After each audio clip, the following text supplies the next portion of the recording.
बहुत ही बेहतरीन तरीके से कामकाज करती है, काफ़ी सारे प्रोडक्ट हैं और हमने जो लक्ष्य निर्धारित किया है वो करीबन 1850 का है वाहनों के लिए, वो बहुत अहम है। मैं बात कर रहा हूँ मिंडा इंडस्ट्रीज की। स्टॉक करीबन 905-910 के आसपास मौजूदा कामकाज कर रहा है जब पिछली बारी मेरी नज़र पड़ी थी। और ये करेक्शन का मेरे ख्याल से अगर आपको लाभ उठाना है और एक ऑटो एंसिलरी कंपनी में निवेश करना है तो मैं मानता हूँ मिंडा इंडस्ट्रीज एक बहुत ही बेहतरीन कंपनी होगी। स्थानीय मार्केट में तो इनकी बहुत बड़ी मौजूदगी है, कभी भी कम उन सभी वाहन बनाने वाली कंपनियों को अपने अहम पुर्जे पर सप्लाई करती हैं और एक्सपोर्ट भी एक अच्छा मार्केट है। लक्ष्य के रूप में अगर आप मुझे पूछे तो 1150 का लक्ष्य निर्धारित किया। वो थोड़ी बहुत बेहतर परिस्थिति में दिखाई दे रही हैं, वरना ऐसे उतार चढ़ाव के वातावरण में मेरे ख्याल से सबसे पहले अगर हताहत होता है तो वो आईटी क्षेत्र है। लेकिन मिड कैप आईटी में केपीआईटी टेक्नोलॉजीज मेरे ख्याल से 535 या 540 के आसपास चल रहा था जब पिछले बारी मेरी नज़र पड़ी थी।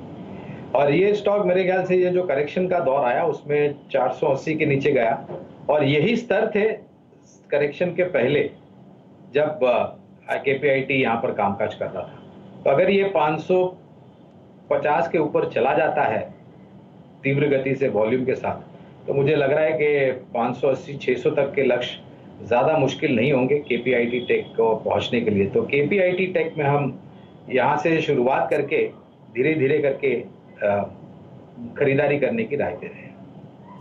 केपीआईटी में एक सुबह से चहक रहा है, कुछ कंपनियों ने उम्मीद से बेहतर आंकड़े दिए महीने दर महीने बिक्री के, तो कुछ ने मेरे ख्याल से नीचे के तरफ।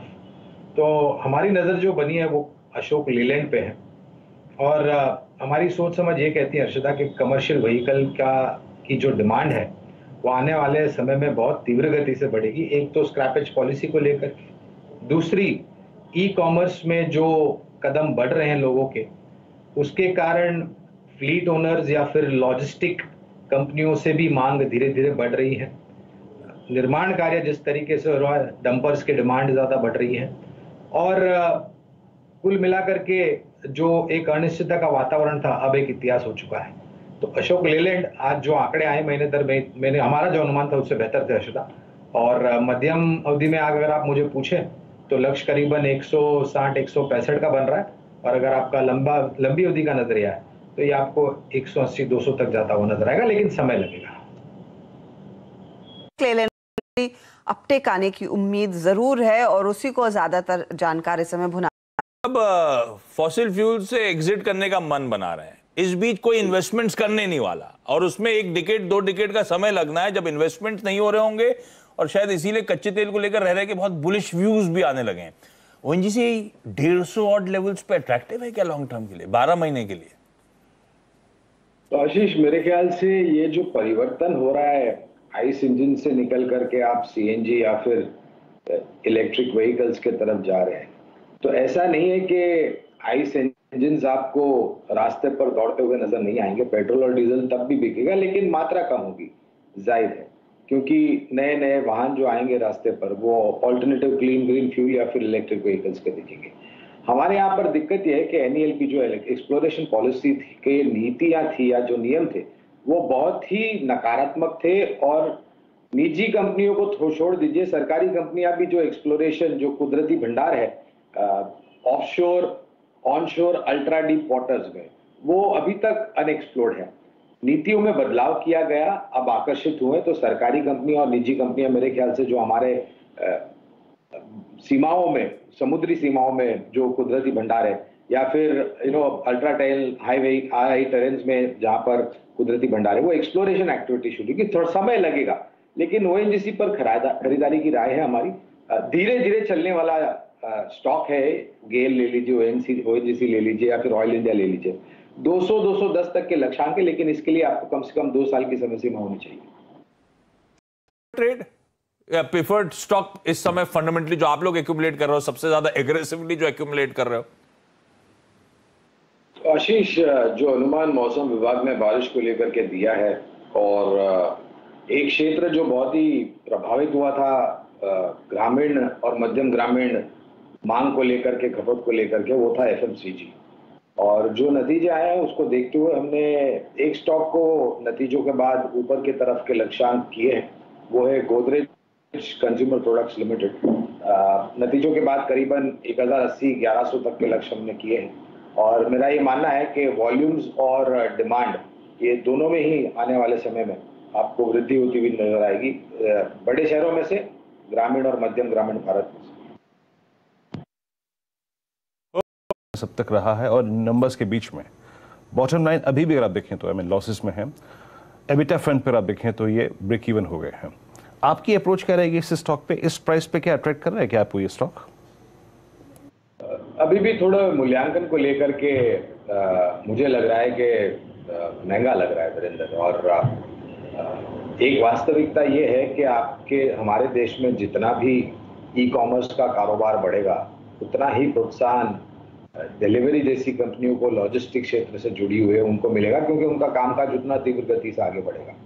अगर आप इन सब कंपनियों के जो कमर्शियल व्हीकल्स है, ऑर्डर्स काफी बड़े बड़े दिए हैं, तो आपको एक अंदाजा लगा सकते हैं कि आने वाले समय में बेहतरीन तरीके से कारोबार बढ़ेगा। फ्लीट ओनर्स से जो नए कमर्शियल की व्हीकल्स की ऑर्डर जाती हैं, टाटा मोटर्स को या फिर M&M को या फिर अशोक लेलैंड को या फिर आइशर मोटर्स को कमर्शियल व्हीकल के लिए, तो वो धीरे धीरे करके संख्या बढ़ रही है।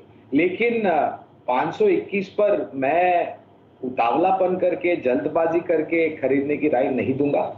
480 से आसपास या उसके नीचे आता है तो मेरे ख्याल से एक मौका होगा, अगर आपका नजरिया लंबी अवधि का है। आ रही थी टेक्निकल्स के हाथ में, लेकिन आज नतीजों के बाद आपका फर्स्ट व्यू पोस्ट अर्निंग्स क्या है LIC पर एट 837? कल का क्लोज देगा डायरेक्टर साहब प्लीज एक बार। Yes, it's 837.75। जब कभी भी ऐसे परिस्थिति आती है तो मेरे ख्याल से जो जिम्मेदारी बनती है वो बुनियादी तर्क के आधार पर विशेषज्ञ होता है, उसी के कंधों पर आकर रख के अटकती है। और अभी जैसे अभी जिक्र कर रहे थे हर्षदा, वीरू आप जो मर्जी आए आप कह सकते हैं। और एक बात मैं बिल्कुल कहना चाहूंगा वीरेंद्र के, IPO के पहले इतनी सारी उम्मीदें बांध रखी थी लोगों ने, जो चर्चा हो रही थी, मैंने तो इस हद तक सुना था कि प्राइमरी मार्केट सेकेंडरी मार्केट का पैसा खींच लेगा वगैरह वगैरह, ये हो जाएगा वो हो जाएगा। लेकिन वास्तविकता से जुड़ना भी एक हकीकत है और जरूरी भी है। कवायद हमारी, और एक चीज हमें नहीं भूलनी चाहिए कि एक इतिहास है LIC का, जो कारोबार से ये कंपनी जुड़ी है और जो मात्रा में ये कामकाज करती है, मार्केट शेयर इनका जितना है, और अभी आंकड़ों में जैसे अभी जिक्र हो रहा था। और मैं ये भी मानता हूँ वीरेंद्र के, ये महामारी के बाद अब लोगों की जो बुद्धिमत्ता है वो ठीक हो गई है। पहले टैक्स बचाने के लिए आप बीमा लेते थे, अब एक जरूरत के हिसाब से आप लेते हैं और बड़ा प्रीमियम भी भरते हैं, क्योंकि सम एश्योर्ड आप उतना ही ऊपर का लेते हैं। तो ये सभी समीकरण को सामने रखते हुए अगर आपका लंबी अवधि का नजरिया है तो 1050 से 1100 का लक्ष्य हम मान के चल रहे हैं। लेकिन अगर आप जीवन बीमा से जुड़ी हुई कोई भी कंपनी में निवेश करते हैं तो जाहिर है कि आपका नजरिया कम से कम 1.5 से 2 साल का होना चाहिए। जितना ज्यादा है उतना बड़ा है, क्योंकि इंश्योरिंग द अनइंश्योर्ड एक बहुत बड़ी मुहिम है और LIC जैसी जो दिग्गज कंपनियां हैं, बाकी अन्य कंपनियां हैं, उनको बहुत बड़ा फायदा होगा आने वाले समय।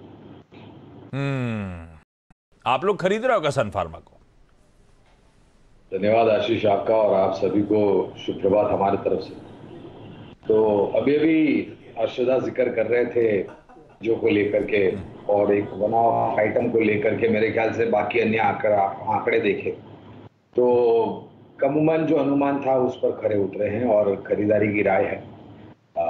1000, क्योंकि नतीजे हाल ही में आए हैं तो थोड़ा समय लगेगा रिव्यू करने के लिए, लेकिन अब तक जितने, यानी कि ये जो आखिर की तिमाही उसको छोड़ करके अगर हम अनुमान को देखें और उस तर्क के आधार पर आप मुझे अगर लक्ष्य के बारे में पूछे तो हमने करीबन 1050-1080 का लक्ष्य रखा था। नतीजा भी अभी आया है, इसलिए थोड़ा समय लगेगा रिवाइज करने के लिए। ये हो गई फंडामेंटल। का कौन सा ट्रेड है जो आप इस समय आइडेंटिफाई कर रहे हैं? अर्शदा, बहुत ही रोमांचक स्टॉक है, क्योंकि कमूमन सभी महानुभाव IT क्षेत्र को साम दाम दंड भेद के तुलना से कामकाज और देख रहे हैं। और हमने चुना है इसी क्षेत्र से एक मिड कैप आईटी स्टॉक आप कह सकते हैं इसको, जिसका सर्वोच्चम स्तर ऊपर का बना था 9,420 के आसपास का, और मौजूदा स्तर चल रहा है करीबन 8,180 8,200 के आसपास का, और मैं बात कर रहा हूं टाटा एलेक्साई की। तो आप चाहे आईटी क्षेत्र का इंडेक्स में गिरावट की तुलना देख लीजिए, या फिर आप दिग्गज सूचकांक में जो गिरावट आई है प्रतिशत से वो देख लीजिए, और इस स्टॉक की सर्वोच्चम ऊंचाई से मौजूदा जो स्तर है उसका आप एक मापदंड ले लीजिए। तो ये सब देखते हुए मुझे लग रहा है कि टाटा एलेक्साई एक बेहतर विकल्प होगा, और लक्ष्य के रूप में अगर आप मुझे पूछते हैं तो लंबी अवधि के लिए हमने तो हमारा लक्ष्य करीबन 9,800 के ऊपर का रखा है, लेकिन ये एक अच्छा स्टॉक लग रहा है पूरे आईटी क्षेत्र में। कंपनी है, आप खरीद रहे हो क्या जोमेटो को? तो पहले तो डिस्क्लोजर दे देते हैं कि बुनियादी तर्क के आधार पर खरीदारी की राय है, और लक्ष्य करीबन 140-150 के आसपास का रखा अगर मेरी याददाश्त सही है तो। और आईपीओ के समय भी हमने आईपीओ में निवेश की राय दी थी, आईपीओ 76 के आसपास था। उसके बाद जाहिर है कि new age companies, unicorn companies old age company बन गई, क्योंकि अमूमन सभी न्यू एज कंपनियों की पिटाई हुई है पिछले कुछ महीनों में जो भी लिस्ट हुए हैं आशीष। तो अच्छा तो लगता है, लेकिन मुनाफे में आने के लिए मेरे ख्याल से काफ़ी मुशक्कत करनी पड़ेगी। और आज शाम जो आप कॉन कॉल की बात कर रहे हैं, मेरे ख्याल से बहुत इंटरेस्टिंग होगा उनकी बातें सुन।